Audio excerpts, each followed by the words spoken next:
wabarakatuh. Hai hadirin para rahimakumullah yang dirahmati Allah Subhanahu wa taala. Inna hamdalillah nahmaduhu wa nasta'inuhu wa nastaghfiruhu wa na'udzu billahi min syururi anfusina wa min sayyiati a'malina may yahdihillahu fala mudhillalah wa may yudhlil fala hadiyalah. Asyhadu an la ilaha illallah wahdahu la syarikalah wa asyhadu anna Muhammadan abduhu wa rasuluhu la ilaha wa rasulah amma ba'du. Pertama-tama mari kita panjatkan kehadiran kita kepada baginda Nabi kita Muhammad SAW, dan tak lupa selalu bersyukur kepada Allah Subhanahu wa taala yang memberikan kita kelimpahan kenikmatan serta memberikan kita rezeki di dunia ini dan meridhoi apa yang kita kaji selama ini di dunia untuk bekal di akhirat nanti. Tentang konsep pengkajian yang saya kaji adalah alam dan manusia. Tidak lupa dan tidak banyak bahwa manusia seringkali lupa kepada zat yang telah menciptakan kita dan alam, sehingga bersyukur itulah yang membuat menjadi benteng kita sebagian dari simbol iman. Bahkan dikatakan dalam Al-Quran yang saya baca adalah, dan kami turunkan air dan langit menurut suatu ukuran, lalu kami jadikan air itu menetap di bumi, dan sesungguhnya kami benar-benar kuasa menghilangkannya. Jadi Allah menurunkan langit ataupun dari langit untuk menurunkan air agar manusia dan alam itu saling berikatan. Kalau bahasa biologinya itu mutualisme, saling membutuhkan dan saling menguntungkan, seperti itu.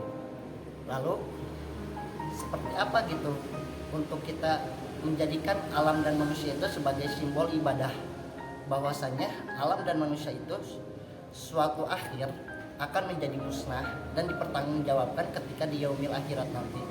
Bagaimana manusia mengolah, bagaimana alam memperlakukan manusia, bahkan kedua itu pun akan dipertanggungjawabkan ketika kita untuk mencapai suatu yang tertinggi seperti itu, seperti kita menjadikan muslim ataupun alam yang asalnya dari gundul ataupun alam yang seperti botak ataupun yang tidak asalnya menjadi hidup, bahkan oleh manusia yang bertanggung jawab adalah mengolahnya dengan baik, seperti itu.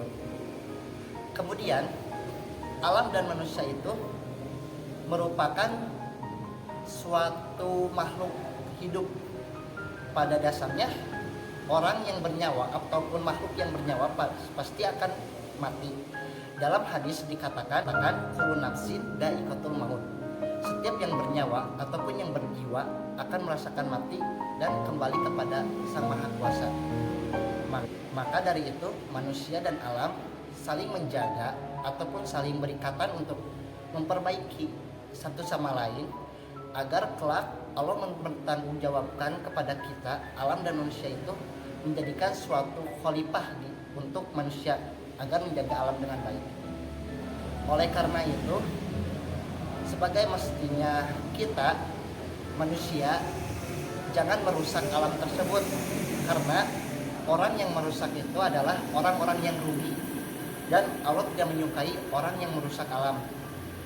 Semisal kita membangun sebuah tempat untuk kita bermajelis, mencari ilmu, ataupun untuk kita menuduh yang kita inginkan dan kita butuhkan, maka disitulah kita membuatnya dengan baik.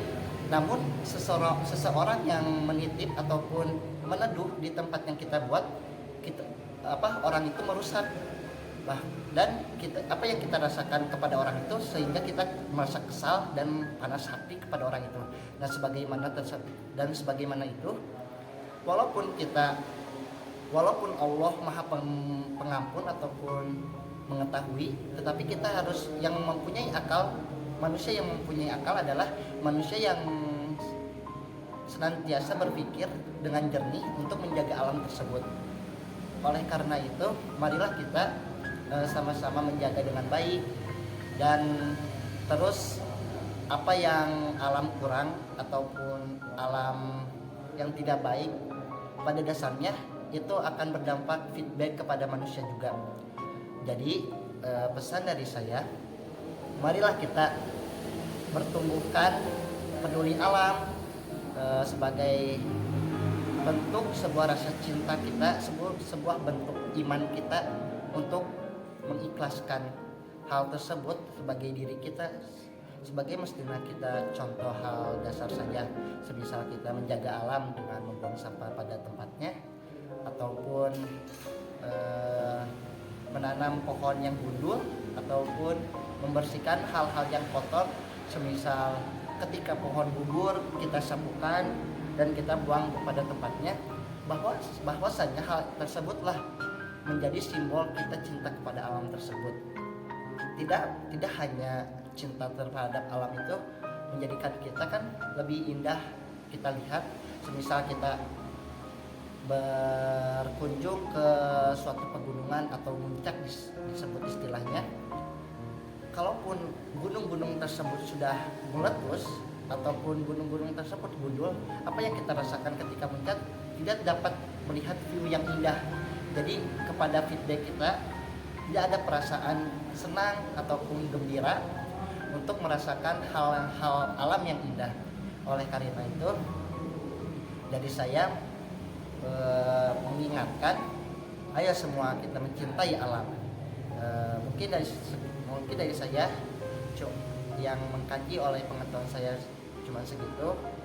Bila ada kata ataupun kalimat yang salah, mohon dimaafkan, karena pada dasarnya manusia tidak luput dari kesalahan dan dosa.